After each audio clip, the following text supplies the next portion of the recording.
বাংলাদেশ দলে আর ফিরছেন না ফাহমিদুল। হামজা ও সামিদ সোমের পর আর কোনো প্রবাসী খেলোয়াড় আসার সম্ভাবনা নেই বাংলাদেশে।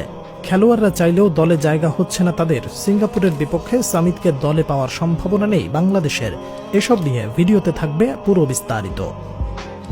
বাফুফের সহ সভাপতি ফাহাদ করিম ফাহমিদুল ও আরও প্রবাসী খেলোয়াড়দের জাতীয় দলের ভবিষ্যৎ পরিকল্পনা নিয়ে একটা ইন্টারভিউয়ে আলোচনা করেন। সেই সাক্ষাৎকারে ফাহাদ করিম স্পষ্টভাবে জানান, জুনের ম্যাচে ফাহমিদুলকে স্কোয়াডে রাখা হবে কিনা সেটা পুরোপুরি কোচ ক্যাবরেরার সিদ্ধান্ত। তিনি আরও বলেন, ক্যাবরেরা ফাহমিদুলকে বাংলাদেশ অনূর্ধ্ব 23 দলের জন্য রেকমেন্ড করেছেন এবং যদি কোচ চান তাহলেই ফাহমিদুল মূল দলে সুযোগ পাবে। সামনে সাফ চ্যাম্পিয়নশিপ, এছাড়া বিশ্বকাপ বাছাই পর্বে শক্তিশালী প্রতিপক্ষ, অথচ বাংলাদেশ দলে কোয়ালিটির অপশন নেই খুব বেশি। গোলকিপার থেকে ডিফেন্ডার কিংবা মিডফিল্ডার তুলনামূলক ভালো রাখলেও ম্যাচ জিততে করতে হয় গোল, আর সেই গোল করতে প্রয়োজন কোনো ফরওয়ার্ড বা স্ট্রাইকার। কিন্তু এই পজিশনে অদক্ষতার অভাবে, কোয়ালিটি প্লেয়ারদের অভাবে ভারতের বিপক্ষে বিশাল ব্যবধানে জয়ের ম্যাচটাও ড্র নিয়ে ফিরতে হয়েছে বাংলাদেশকে।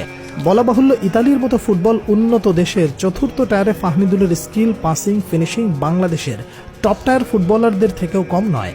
দলে যখন ফিনিশিংয়ের বড্ড অভাব, একজন প্রপার গোল প্রচারের অভাব, সেই সময় ফাহমিদুলের মতো ফর্মে থাকা একজন প্লেয়ারকে স্কোয়াডে অন্তর্ভুক্ত করা উচিত একান্তভাবে, কমপক্ষে তাকে যাচাই করার জন্য হলেও। কিন্তু প্রশ্ন থেকে যায়, এত কন্ট্রোভার্সির পরে কোচ হাভিয়ার ক্যাবরেরা কি আবারও ফাহমিদুলকে ডাকবেন? বাফুফে সহ সভাপতি ফাহাদ করিম আরও বলেন, সামিদ সোম ও হামজা চৌধুরীর পর বাফুফে এখন আর জাতীয় দলে নতুন কোনো বংশোদ্ভূত খেলোয়াড়কে বিবেচনা নিচ্ছে না। তাহলে ফারহান, মিচেল কিউবা অথবা স্মিথ, যাদের প্রতি ফ্যানদের আগ্রহ রয়েছে, তাদের ব্যাপারেও কোনো অ্যাপ্রোচ নেওয়া হবে না। অথচ হামজা ও সামিদকে পুরো সাফ চ্যাম্পিয়নশিপে পাওয়া যাবে না, কারণ এই টুর্নামেন্টটি ফিফার শিডিউলে পড়ে না। আর যেহেতু তাদের খেলা নির্ভর করে ক্লাবের অনুমতির উপর, তাই বাংলাদেশ ফুটবলের দরকার ছিল আরও অপশন খোলা রাখা। ফাহাদ করিমের মতে, ট্রায়াল থেকে কেউ এক্সেপশনাল না হলে সরাসরি জাতীয় দলে যাওয়ার সুযোগ পাবে না।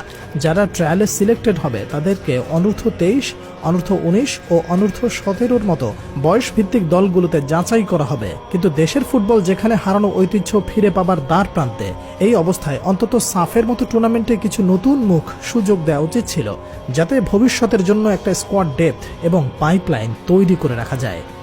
সামিদ সোমের জুনে সিঙ্গাপুরের বিপক্ষে খেলার সম্ভাবনা খুবই কম, কেননা সামিতের ব্যাপারে 3টি পলিসি মেকিং করতে হবে বাফুফেকে।